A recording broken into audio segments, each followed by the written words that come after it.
पीटे में खेसरिया पिटा जइबा राजा जी। जी हाँ दोस्तों, आप सभी को पता होगा कि आज से कुछ दिन पहले प्रमोद प्रेमी यादव का एक गाना आया था, जिस गाने का टाइटल था कि पिटा जई खेसरिया, कुछ ऐसे करके टाइटल था। उस पे बहुत सारे विवाद भी हुए थे। तो दोस्तों, आप सभी को पता भी होगा कि खेसारी लाल यादव के कितने फैंस हैं। तो इसी गाना के मतलब लेकर के एक और गाना आया है, जो कि मैं आपको इस वीडियो में बताऊंगा कि आखिर कौन सा गाना है और कैसे गाया गया है और कौन गाए हैं। तो दोस्तों, वीडियो को देखने के लिए अंत तक बने रहिए, तभी आपको पूरी जानकारी मिल पाएगी।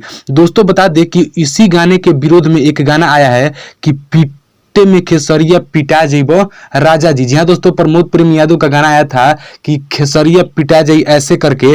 तो उसी का जोड़ देने वाला एक गाना आया है कि पीटे में खेसरिया पिटा जइबो राजा जी। अब बात करते हैं कि आखिर कौन गाए हैं दोस्तों। तो दोस्तों, आपको बता दें कि गोलू गोल्ड 2 करके कोई एक सिंगर है, जो कि इस गाने का मतलब कि जवाबी गाना गाए हैं। अगर आप देखना चाहते हैं तो फेसबुक पर जाकर गोलू गोल्ड 2 मार्च कर देख सकते हैं, और आपको स्क्रीन पर भी दिखाई दे रहा है। तो दोस्तों, ये गाना सही हुआ है या नहीं हुआ है, आप कमेंट बॉक्स में जरूर बताइएगा। और खेसारी लाल यादव जी के फैंस है तो चैनल को सब्सक्राइब करके और बेल आइकन को प्रेस करिएगा। तब तक के लिए जय हिंद, वंदे मातरम।